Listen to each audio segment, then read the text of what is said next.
Waalaikumsalam warahmatullahi wabarakatuh.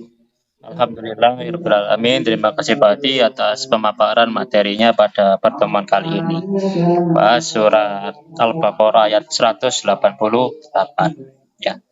Sekarang sudah mulai sesi diskusi atau penanggapan dari ayat yang sudah dipaparkan tadi.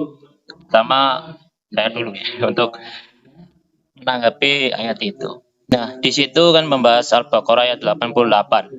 Di situ sebenarnya satu golongan. Ayat itu dengan ayat 183 sampai 188. Oh, satu golongan. Kalau di tafsir-tafsir lain itu digolongkan, satu golongan. Jadi pembahasannya itu kalau kita lihat dari golongan dari 183 sampai 188 tadi. Yang 183 kan ayatnya yang innaladi ya yuhalladina amanu kutiba alaikumusiyam kama kutiba alaikumul ladi kutiba alaikumul alakum tatakun. Itu membahas tentang wajibnya puasa. Membahas tentang puasa itu sebagai pembinaan iman untuk manusia. Nah, kemudian dilanjutkan di ayat-ayat selanjutnya. Di ayat yang 184 itu membahas tentang hukum, di mana hal itu mempermudah bagi orang-orang yang berpuasa. Dalam artian yang berpergian, yang sakit, boleh tidak puasa tapi diganti hari lain. Kalau yang fisiknya tidak mampu dan tidak kuat lagi, ya itu boleh tidak puasa, tapi bayar kafarat istilahnya.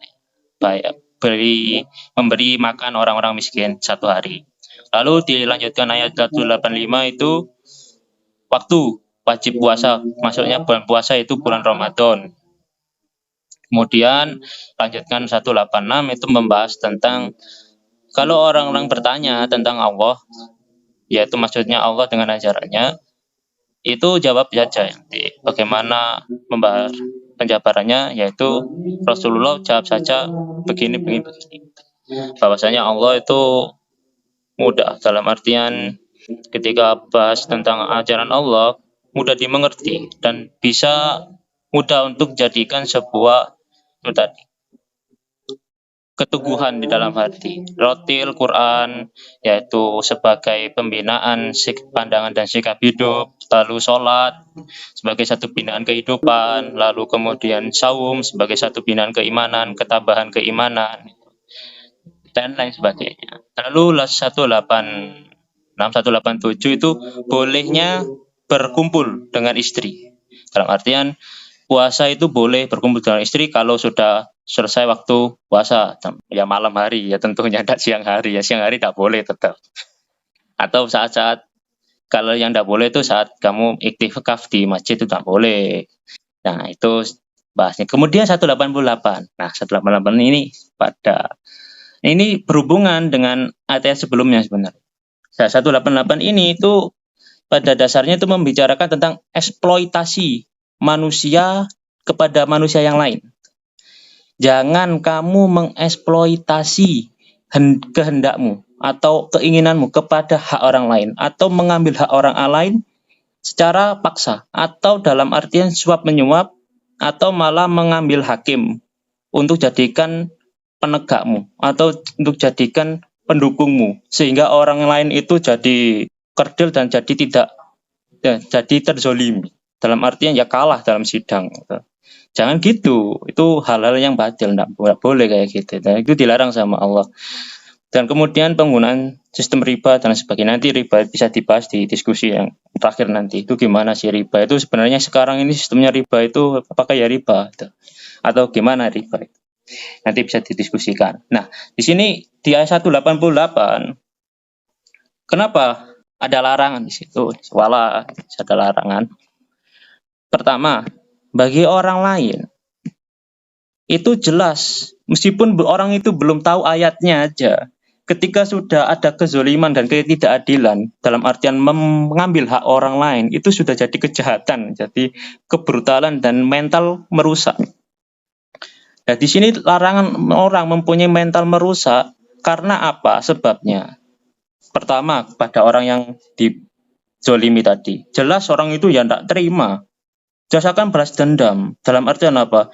Loh, memangnya gini, saya punya tanah. Kemudian ada orang itu dekat pejabat, dekat orang yang punya hukum. Dagangan pusat lah istilahnya. Nah, kemudian ketika itu karangan ini tuh perlu untuk membangun sebuah proyek gitu ya. Karena beberapa hal didesak. Nah, orang ini tidak mau, ini peninggalan betul punya punya abah saya ini. Saya harus jaga betul karangan ini. Karena di situ sudah didesak dan lain sebagainya.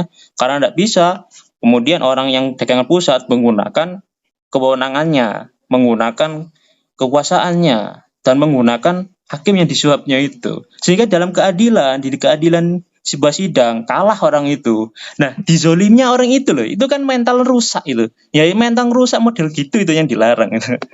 Nah, mental rusak itu jelas pada dampaknya pada orang yang dizolimi tadi akan mendampak hal yang besar, terjadinya balas dendam. Jelas tidak terima, karangan bapakku, gak tak dol, kok malah direbut. Ini gimana ini? Nah, jelas mau tidak mau orang ini pasti akan merencanakan hal-hal yang buruk kan ya. Meskipun di hatinya nerima, tapi ya aslinya tidak nerima. Tidak mau, siapa yang mau dizolimi, apalagi karangan satu-satunya. Kan gitu. Kemudian ada proses pembunuhan. Pembunuhan karena hal yang tidak diinginkan tadi. Itu kan dampak ya. Meskipun tidak diinginkan, tapi kan itu mungkin terjadi karena mental perusak tadi. Kemudian apalagi banyak hal-hal penyakit yang akan datang. Maka dari itu ini tuh ya dilarang sama Allah. Ya jangan gitu, jangan punya mental perusak apalagi nyawa hakim untuk menguatkan dirimu, untuk menguatkan istilahnya ketidakadilanmu. Nah, hakimnya juga keliru juga ketika disuap kok kemudian mau dia melakukan apa yang diminta oleh penyuap itu tadi. Masalahnya kan gini, seorang hakim itu kan ikuti aturan. Hakim itu sifatnya universal. Dalam artian tidak memandang spesifik orang dalam, entah itu keluarga, entah itu anak, entah itu orang dekat, siapa. Siapa yang melanggar ya pasti kena hukuman. Bahkan dirinya sendiri pun ketika jadi hakim, ketika kemudian dia melanggar sebuah aturan, ya kena dampak dari aturan pelanggaran itu, ya konsekuensi, kena pidana tetap. Sehingga hakim itu berdirinya itu dia tegak universal dalam artian kena semua. Tidak kemudian saya jadi hakim lah, kemudian yang salah ternyata masih sanak keluarga. Aduh ya sudah, tidak bisa hukumnya diabaikan. Nah itu kan mental perusaknya, model-model gini yang ini itu dilarang sama Allah. Sehingga ya jangan gitu. Itu mental itu malah merusak ya kehidupanmu, ya tidak tenang karena merusak satu-satunya milik orang, hak orang itu yang sedikit kemudian kamu ambil, ya pasti akan kacau. Nah, di sini hubungannya dengan golongan dengan ayat 183 tadi. Ya ayyuhalladzina amanu kutiba alaikumusiyam kama kutiba alaikumul ladzina khalakum tatakun tadi, yang membicarakan tentang kenapa kita itu dianjurkan ya, puasa saum untuk sebagai satu ketabahan, pembinaan ketabahan iman. Supaya ndak tadi mental perusak, mental pengambil hak orang lain itu nggak sampai ada di hati. Supaya seperti itu. Ya, kemudian kenapa kok kemudian ada kemudahan yang diberikan Allah tadi? Supaya apa? Saum itu enggak seberat itu, karena Islam itu mengajarkan itu enggak. Kemudian ketika dikasih ini wajib, tapi tetap Allah masih berikan kemudahan dan solusi di situ. Nah, itu sebagai gambaran dan pelajaran bahwasanya seberat apapun, ya, itu sebuah perintah memangnya larangan tadi, pasti ada solusi-solusi yang dimana hal itu masih bisa digunakan yang untuk kedamaian bersama. Kayak tadi merebutkan karangan, merebut karangan orang ya tidak boleh, meskipun itu satu proyek yang harus dibangun oleh pemerintah, harus menjalankan sebuah negosiasi yang baik dan sebagainya, satu sama lain terpenuhi, simbiosis mutualisme yang terjalin, bukan parasitisme. Dan mental parasitisme ini kan yang harus yang dilarang. Ya mental itu yang dilarang. Jadi sikap dan pandangan hidup orang-orang yang maha merusak.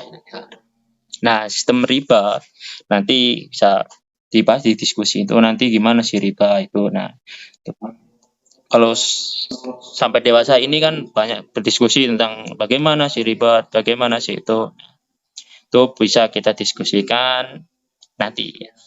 Karena kalau bicara riba ini panjang, bukan nggak ada selesainya juga. Nah itu tanggapan saya dari dari surat Al-Baqarah ayat 188. Hikmahnya yaitu jangan mempunyai mental perusak mengeksploitasi hak milik orang lain. Itu yang paling penting. Itu perlu kita tanamkan di jiwa diri kita pertama, keluarga, dan seterusnya sampai di tingkatan negara dan internasional. Sekian dari saya, yang benar dari Allah, yang salah dari diri saya sendiri.